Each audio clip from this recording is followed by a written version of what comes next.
баг сурчаад дахиж баг сурахгүй дээ гэж бодсон. Тэгээд Монголд ирээд миний бие өвдөд.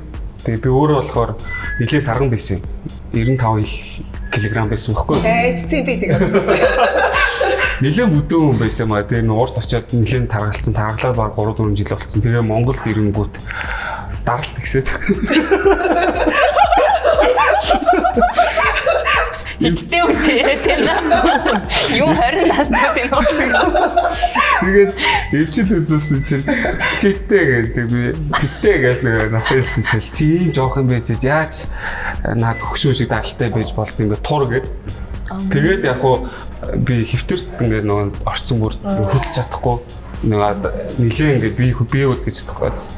Тэгэл яг хуу арай нэг жоохон намдааж байгаа л тэг яг нөгөө хувийн хөгжлийг амар их ном уншаад би баг нэг жил гаруй ирсэн баха. Хувийн хөгжил ер нь хүн яах гэж амьдрсан.